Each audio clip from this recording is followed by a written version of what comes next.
Assalamualaikum warahmatullahi wabarakatuh. Perkenalkan, nama saya Ailul Umaya, mahasiswi FKIP Umpri, peserta asistensi guru di SMP Negeri 1 Sukoharjo. Sebelumnya, saya ucapkan terima kasih kepada Bapak Sabila Rosyad dan adik-adik semua yang telah memberikan saya kesempatan dan memperoleh pengalaman yang sangat berharga ini. Baiklah, pada pertemuan kita yang pertama ini kita akan membahas tentang relasi dan fungsi. Yang akan kita bahas hari ini adalah pengertian relasi dan cara penyajian relasi. Sebelumnya, kalian sudah pernah belajar tentang sistem koordinat. Nah, yang di dalamnya membahas tentang koordinat kartesius. Nah, tentunya materi tersebut akan sangat bermanfaat saat kita belajar relasi dan fungsi. Oke, nah, dalam kehidupan sehari-hari kita sering menggunakan kata relasi dalam hal apapun. Kita sering mendengar relasi, dan relasi. Nah, secara awam kita mengartikan relasi adalah suatu hubungan. Tetapi coba kalian ingat lagi hubungan. Hubungan itu melibatkan antara dua pihak ya.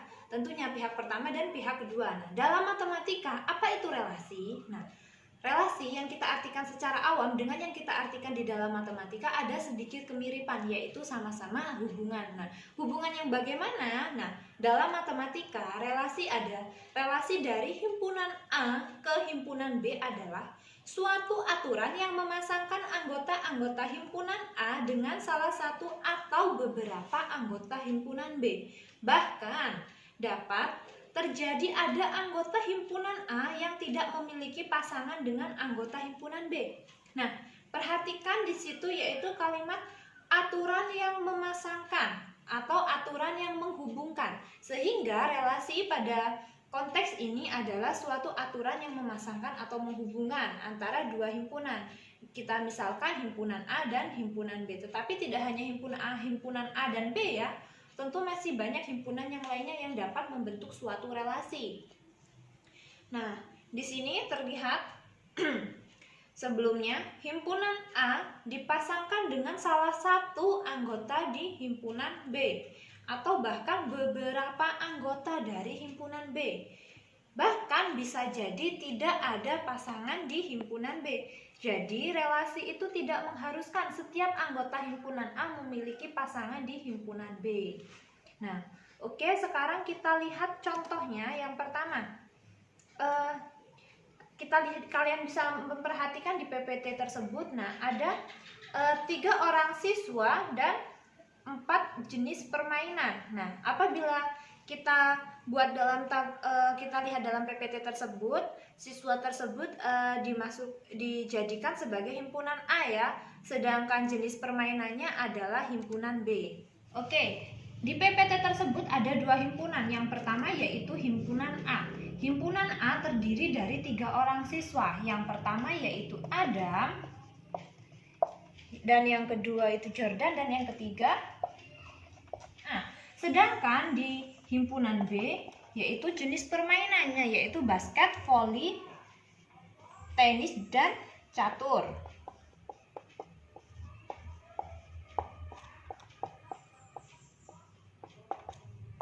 Dan yang terakhir catur. Nah, kedua himpunan ini apabila kita bentuk menjadi sebuah relasi, kita pasti penasaran ya, jenis relasi apa yang menghubungkan antara himpunan A dan himpunan B? Misalkan ini himpunan A, nama orangnya saya singkat saja ya, A, J, dan K. Sedangkan di himpunan B ada permainan yang disukai adalah basket, ini juga saya singkat. Kemudian catur, tenis, kemudian voli, V, catur, dan tenis. Oh, kebalik ya antara catur dan tenis. Tenis dulu baru catur. Pada PPT tersebut dapat terlihat bahwa Adam menyukai basket dan catur. Menyukai basket dan catur. Sedangkan Jordan menyukai tenis. Kemudian Kenu menyukai voli dan catur. Nah, kira-kira relasi apa yang menghubungkan antara dua himpunan ini, yaitu himpunan A dan himpunan B? Yaitu relasi suka permainan. Suka permainan. Apabila kita baca relasi antara himpunan A dan himpunan B adalah ini salah satu ya untuk anggota himpunan A. Adam suka permainan basket dan Adam suka permainan catur. Kemudian Jordan suka permainan tenis. Jadi untuk di sini paham ya apa itu yang dimaksud dengan relasi dan contohnya ya. Contoh relasi itu dalam kehidupan sehari-hari, misalnya pada permainan ya, atau dalam jenis olahraga. Tetapi ada lagi banyak sekali contoh relasi di kehidupan sehari-hari, misalnya tentang makanan kesukaan. Misalnya si Ani menyukai bakso, kemudian si Ida menyukai soto, tetapi si Tia menyukai rawon. Nah, pada suatu ketika mereka berada di rumah makan. Meskipun Tia menyukai rawon, bisa saja Tia memesan bakso. Oke, paham ya? Sejauh ini tidak ada pertanyaan ya. Baik, kita lanjutkan materinya. Kita lihat contoh yang ada di PPT kita. Diketahui himpunan P adalah 1, 2, 3, dan 4. Dan himpunan Q adalah 2, 4, 6, dan 8. Buatlah dua buah relasi yang mungkin dari himpunan P ke himpunan Q. Dan pertanyaan yang B adalah, buatlah dua buah relasi yang mungkin dari himpunan Q ke himpunan P. Dua buah relasi yang mungkin dari P ke Q. Diketahui himpunan P adalah 1, 2, 3, dan 4. Sedangkan himpunan Q adalah 2, 4, 6, dan 8. Nah, satu hal yang perlu kalian perhatikan dalam penulisan himpunan. Anggota himpunan atau elemen dalam himpunan harus ditulis apabila kita menulisnya. Untuk menyebutkannya, kita tuliskan dalam tanda kurung kurawal. Oke, sekarang untuk menjawab pertanyaan yang A. Relasi yang mungkin dari himpunan P ke Q. Sekarang kita perhatikan dulu anggota-anggota himpunan P dan anggota-anggota himpunan Q. Yang pertama, untuk anggota yang pertama atau elemen yang pertama yaitu 1. Dan elemen yang himpunan Q yang pertama yaitu 2. Kira-kira antara 1 dan 2 ini memiliki hubungan yang bagaimana? Dan antara 2, kemudian elemen yang keduanya di himpunan Q adalah 4. Kita lihat ya, kita ambil dua contoh ini saja ya, dua contoh ringan ini. 1 adalah setengah dari 2. Yang selanjutnya yaitu 2 dan 4. Hubungan apa? 2 adalah setengah dari 4. Kemudian 3. 3 adalah setengah dari 6. Selanjutnya yaitu 4. 4 adalah setengah dari 8. Nah, apabila kita sajikan ke dalam diagram bentuk diagram Venn, kita misalkan ini himpunan P. Himpunan P dengan elemen atau anggota 1, 2, 3, dan 4. Sedangkan himpunan Q dengan elemen 2, 4, 6, dan 8. Kira-kira relasi apa yang menghubungkan? Nah, tadi sudah kita bahas ya, relasi yang menghubungkan adalah P setengah dari Q atau himpunan P setengah dari himpunan Q. Jadi relasinya adalah setengah dari. Setengah dari yang bagaimana? 1 setengah dari 2. Kemudian 2 setengah dari 4. Lalu 3 setengah dari 6. Dan yang terakhir 4 setengah dari 8.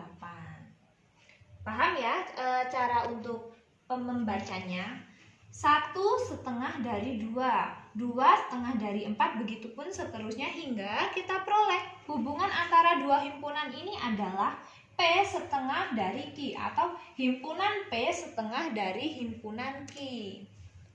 Nah, ini adalah kemungkinan yang pertama. Nah, selanjutnya yaitu kemungkinan yang kedua.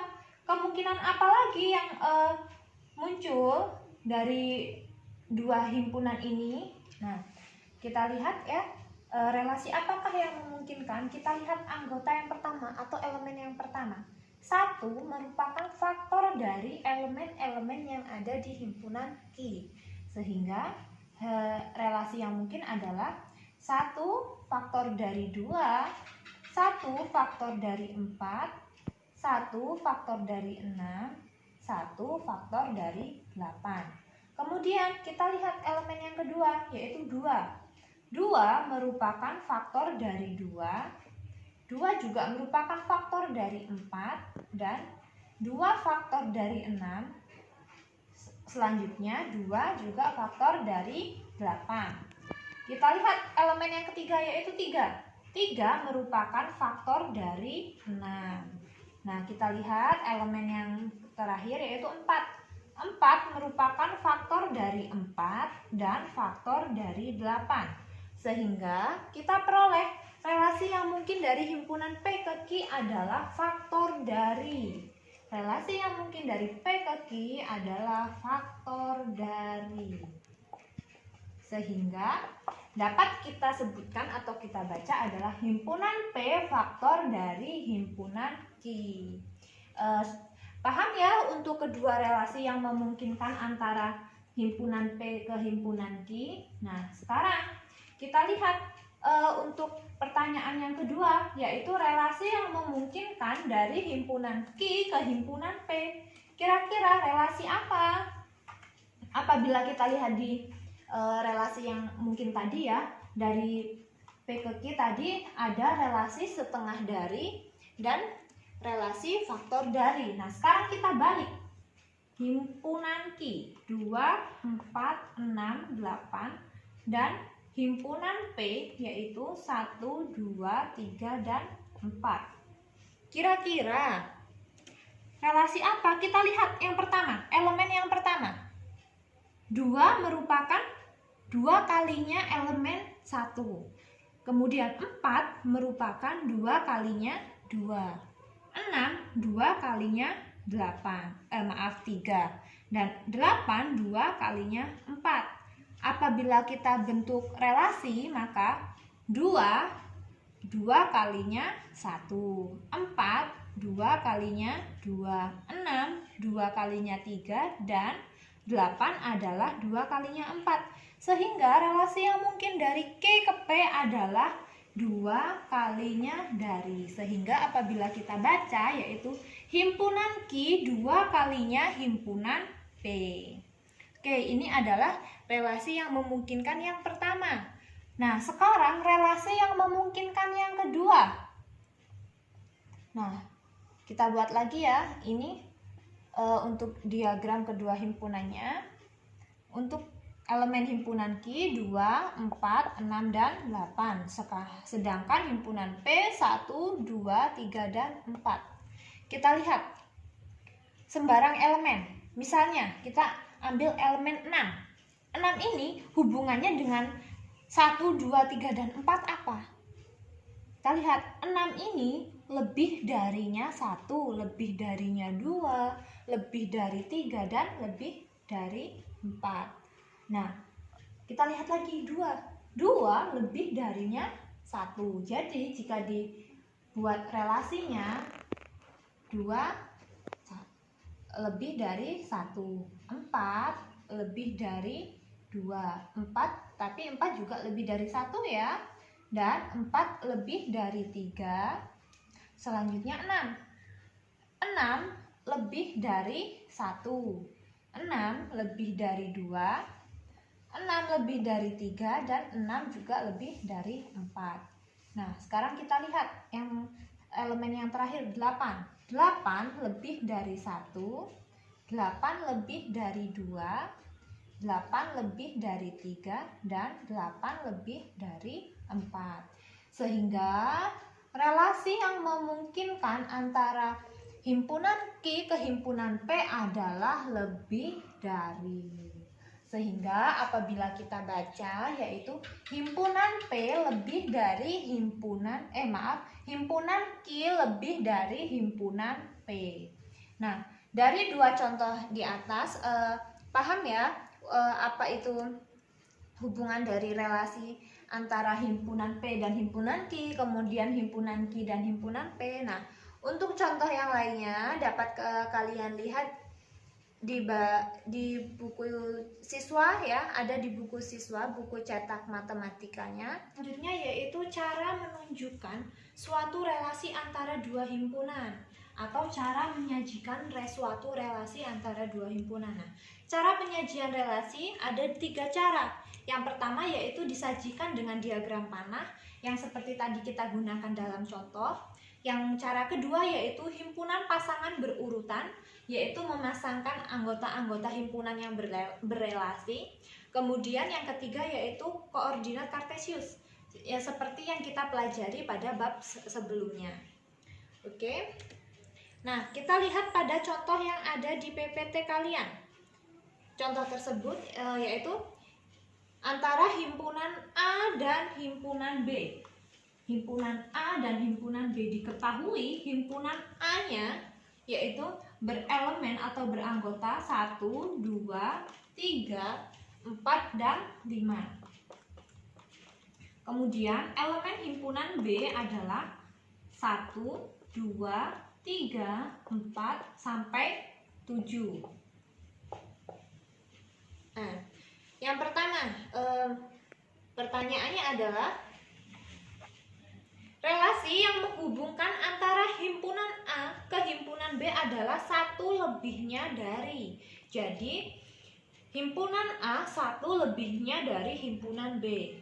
Perintahnya, tunjukkan relasi tersebut dengan A, diagram panah, B, hubungan pasangan berurutan, dan C, koordinat kartesius atau diagram kartesius.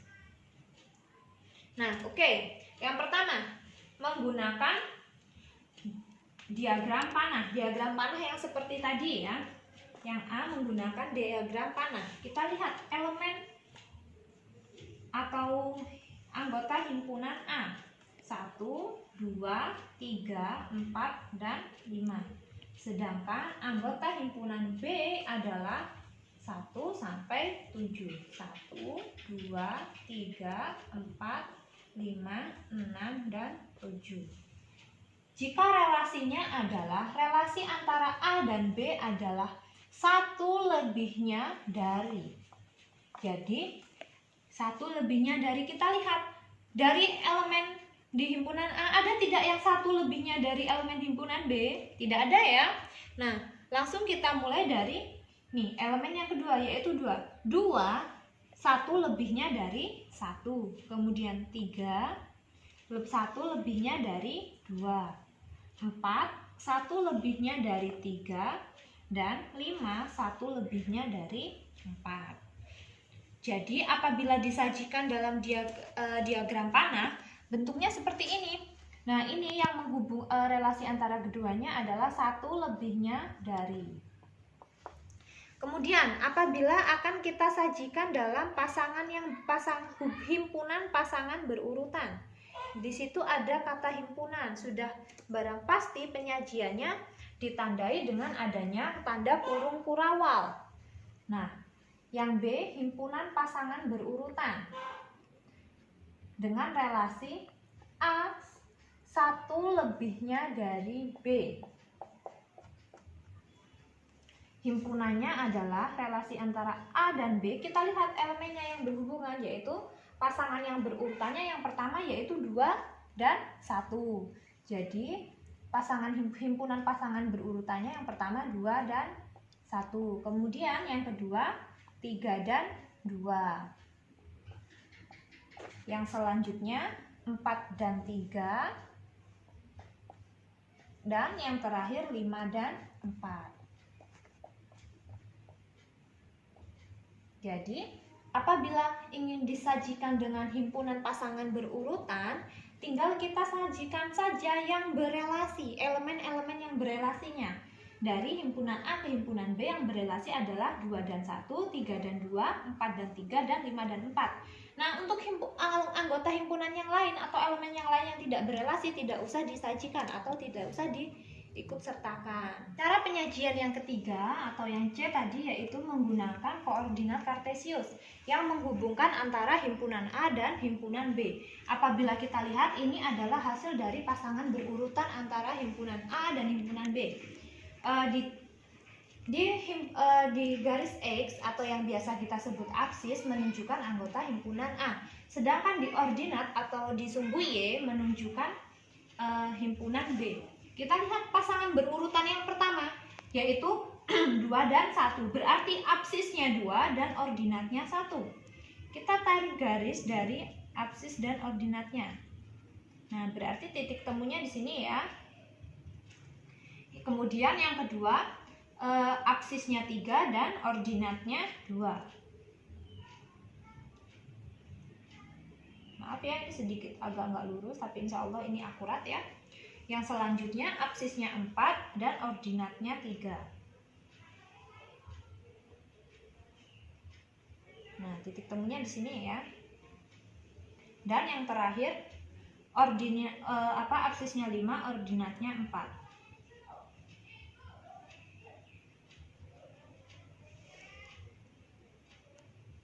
Jadi kurang lebih seperti ini ya gambarnya. Jadi apabila disajikan dengan koordinat kartesius, sama seperti di pelajaran yang lalu pada sistem koordinat ya, caranya kita menghubungkan antara absis dan ordinat. Yang kita hubungkan adalah himpunan pasangan berurutannya, bukan semuanya kita hubungkan ya, hanya himpunan pasangan berurutannya. Baiklah, untuk mempertajam dan menambah wawasan kalian tentang relasi dan bagaimana cara penyajian relasi, dapat kalian kerjakan di LKPD yang telah saya bagikan dan di Ayo Kita Berlatih 3.1 yang terdapat pada buku matematika siswa yang kalian pegang. Saya rasa cukup sekian materi yang dapat saya sampaikan. Semoga bermanfaat. Jangan lupa tunggu video selanjutnya. Saya akhiri, wassalamualaikum warahmatullahi wabarakatuh.